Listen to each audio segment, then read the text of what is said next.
नमस्कार, महाराष्ट्र लाईव्हमध्ये आपलं स्वागत. मी रेश्मा फडतरे.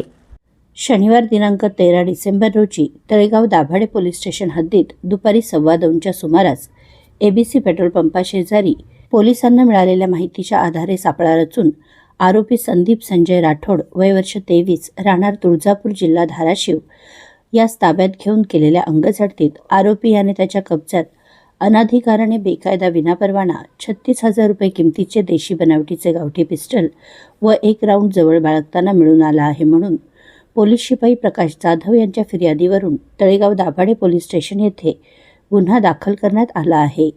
वरिष्ठ पोलीस निरीक्षक कन्हैया थोरात यांच्या मार्गदर्शनाखाली पोलीस उपनिरीक्षक मुकेश मोहारे पुढील तपास करीत आहेत. मागील काही दिवसात Talegaon Dabhade, Talegaon MIDC, Shirgaon Parandwadi police station हद्दीत पोलीस प्रशासनाकडून अनेक कारवाया करून गांजा हा अंमली पदार्थ, गावठी हातभट्टीची दारू तसेच विदेशी मद्य असा माल नष्ट करण्यात आला आहे.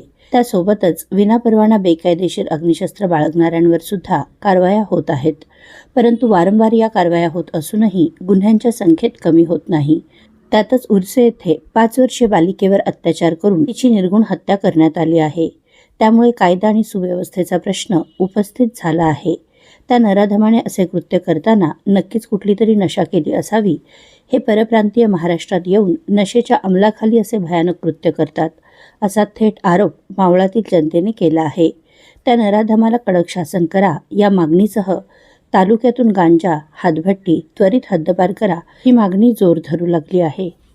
आपल्या परिसरातील घडामोडी जाणून घेण्यासाठी महाराष्ट्र लाईव्ह सबस्क्राईब करा व बेल आयकॉन प्रेस करायला विसरू नका.